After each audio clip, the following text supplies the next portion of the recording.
Guys, நம்ம இன்னைக்கு பார்க்க போகிறது இது சிறுகீரை, இது அரைக்கீரை, அது வந்து இந்த பாலக்கீரைன்னு சொல்லுவாங்கள்ல அந்த கீரை இது எல்லாமே நம்ம விதையாக வாங்கிட்டு வந்து நட்டிருக்கோம். இது இன்னைக்கு இது வந்து நட்டு நம்ம 7 days ஆகுது.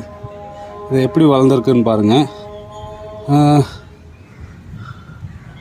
இன்னும் இது ஒரு 1.5 மாதத்தில் பெருசாகிடும், நம்ம எடுத்து சமைக்கலாம் அப்படின்னு சொல்லியிருக்காங்க. விதை வாங்குகிற இடத்துல அப்படி சொன்னாங்க. நம்ம என்ன தான் இருக்குன்னு செக் பண்ணலாம்.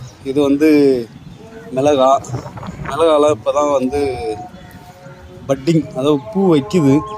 அடுத்தது பார்த்திங்கன்னா கத்திரி, இது ஃபுல்லாகவே மிளகா. இது இங்கே பார்த்திங்களா பூ வந்து இப்போ தான் வைக்குது. இது வந்து மிளகாவாக மாறுமா மாறாதான்றது இன்னும் ஒரு 1 week போனுச்சுன்னா தெரியும் நமக்கு. அந்த இது வரும் பிஞ்சு, அந்த பிஞ்சு வருதான்னு பார்க்கலாம். தக்காளி, அதுக்கடுத்தது இந்த வெண்டைக்காய் செடி எடுத்து விதையாக போட்டது, அது தனித்தனியாக ஸ்ப்ளிட் பண்ணி வச்சுருக்கோம். இது எப்படி துளுக்குமா இல்லை எப்படின்றது போக தான் தெரியும். இதுதான் நம்ம மாடி தோட்டம்.